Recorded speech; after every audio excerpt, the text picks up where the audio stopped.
I'm willing to bet that you don't know who I am. Do you? Beautiful. Let me enlighten you then. My name is Lutisha, a woman who knows exactly who I am and what I'll never be. I could never be your typical damsel, and I'm damn sure not your savior. I'll also never be that nice girl who gets trampled on by a world that never appreciated her kindness ever again. Why, you might ask?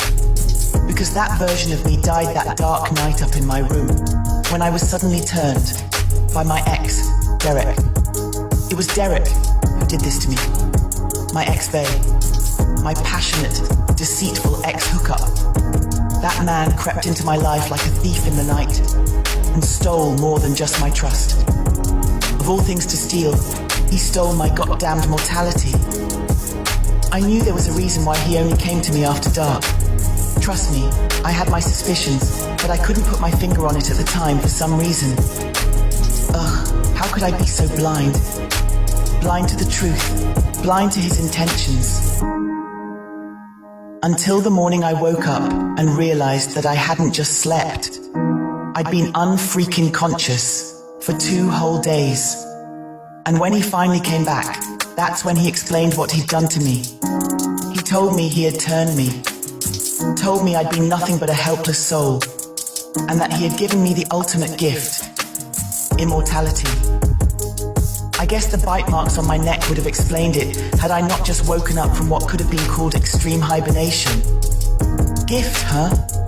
That man stole my entire life and called it a freaking gift. They say vampires don't cry, but let me tell you, when we do, it's not salt water that falls for some reason.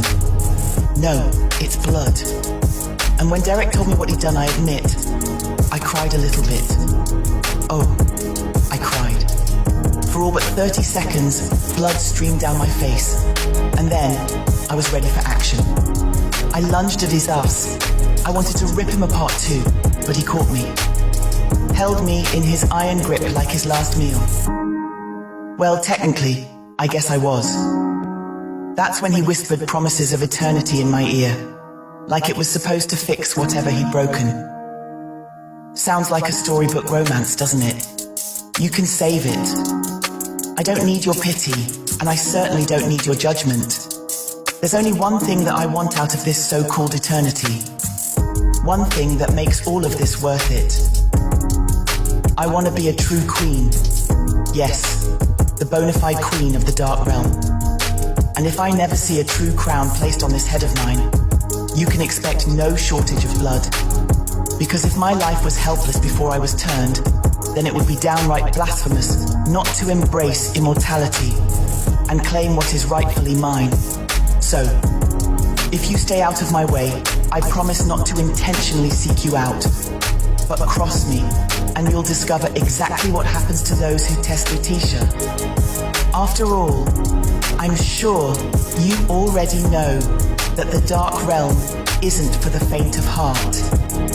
Then you must certainly better know that neither am I. If you move around now, you'll probably be more likely to get a pass next time I see you. We'll talk later,